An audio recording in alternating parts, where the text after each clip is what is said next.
D'abord, il faut souligner qu'en effet, l'export est un formidable relais de croissance pour les enseignes françaises qui sont organisées en franchise.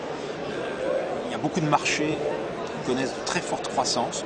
On peut citer l'Inde, par exemple, avec 1400 réseaux, à l'honneur d'ailleurs, lors de Salon de la franchise, dans le cadre de conférences soutenues par la Fédération française de la franchise.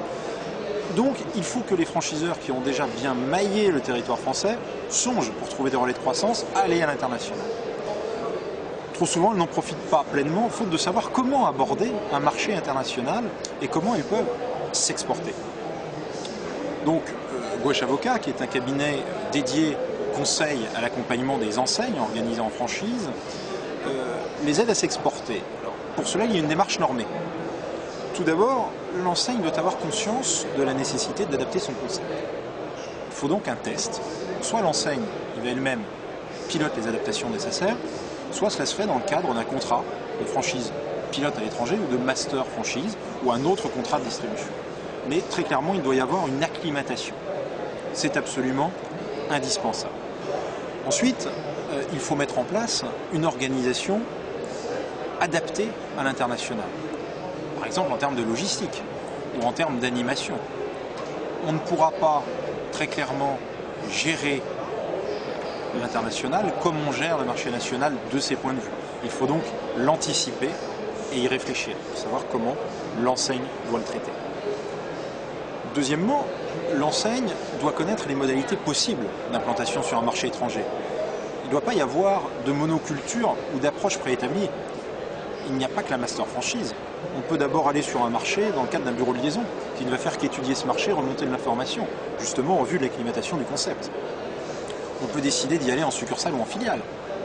Et si ça n'est pas une filiale, on peut décider de constituer une joint venture, c'est-à-dire de s'associer, cas échéant à parts égales, avec un associé local qui va aider l'enseigne à aller beaucoup plus vite dans sa connaissance du marché, son appréhension de l'environnement d'affaires dans le pays.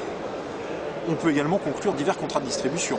Contrats de distribution d'importation exclusive, contrats de licence de marque, de franchise adapté international, contrats de master. C'est-à-dire que dans ce cas-là, il y a une exclusivité territoriale totale avec, en contrepartie, la souscription d'une obligation du partenaire étranger au titre d'un plan de développement. Cette obligation est déterminante dans la master pour permettre à l'enseigne de s'assurer que le territoire sera couvert rapidement et dans de bonnes conditions par son partenaire local. Ensuite, il y a des prérequis. C'est-à-dire que, connaissant cela, l'enseigne doit notamment avoir organisé sa protection de sa marque sur le territoire. La protection dont elle bénéficie en France ne vaut que pour la France. La marque doit donc être déposée sur le territoire du pays étranger dans lequel elle investit. De la même manière, elle doit avoir analysé l'ensemble des contraintes réglementaires, contraintes douanières, contraintes tirées de la réglementation d'échange, contraintes tirées éventuellement de la réglementation de l'investissement, qui peut imposer par exemple la présence dans certains pays d'un investisseur local au capital. De manière à valider la faisabilité du projet et ensuite à optimiser le montage du projet. En dernier lieu, l'enseigne doit modifier très clairement, et ça mérite un accompagnement d'un cabinet d'avocats dédié avec des compétences fiscales. L'enseigne doit modifier toute la structure des flux financiers de son contrat de distribution. On ne va pas nécessairement appliquer le même droit d'entrée, les mêmes flux, les mêmes prix de service, les mêmes prix de marchandises.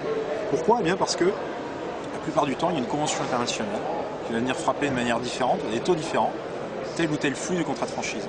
Donc on a souvent intérêt à réorganiser les flux en fonction de ces contraintes fiscales pour en faire des opportunités et de cette manière optimiser le rendement net et donc le résultat de l'enseigne lié à l'exécution du contrat international.